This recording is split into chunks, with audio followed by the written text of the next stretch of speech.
This video is for Thomas Hanley. We all think our loved ones are special, and they are. Tommy was a little extra.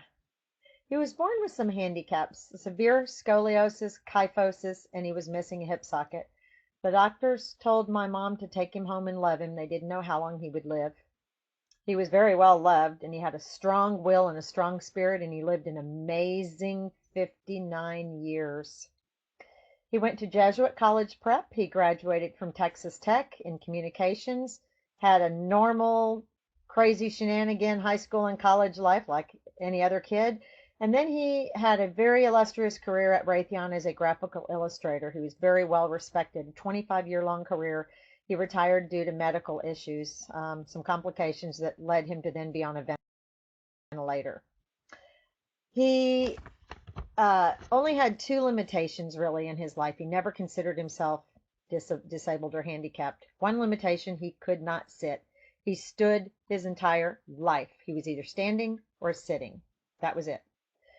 He also could never be an astronaut, which was the one thing he would have loved more than anything else in this world. He was an avid space and aviation fan. Ever since he was a kid playing with his Matt Mason space station, he knew the specifications and details about every aircraft in the sky, and he was a huge supporter of the space program, following every mission. He funded Kickstarters. He was a strong supporter of SpaceX. He had my children write a haiku as part of the Mars Maven program. We now have a haiku on Mars somewhere. He was always trying to share that overwhelming knowledge of space and science with his family and friends. He would leave notes around the house, often to remind himself of things that he needed to share with my mom or me or whoever, such as this one. Going to announce confirmation of gravity waves predicted by Einstein, 9 a.m. So he would have had us watching that with him. He was always wanting to share his knowledge. He was a brainiac. I always told him when he died one day I was going to launch him into space, and I really didn't know how I was going to do that. So this is kind of fulfillment of that dream, if you will. The launch is really for us. We know Tommy's in heaven. We know he is free to fly about the cosmos. He is no longer tethered to this earth. He's having conversations with Albert Einstein.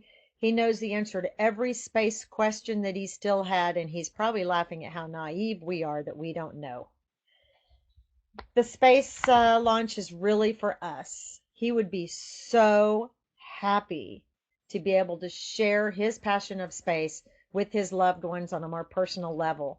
So by having us involved in this and having his friends and family watch this and being connected personally would mean the world to him.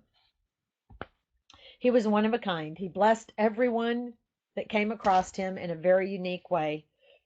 And he is no longer tethered to this earth. We love you, Tommy.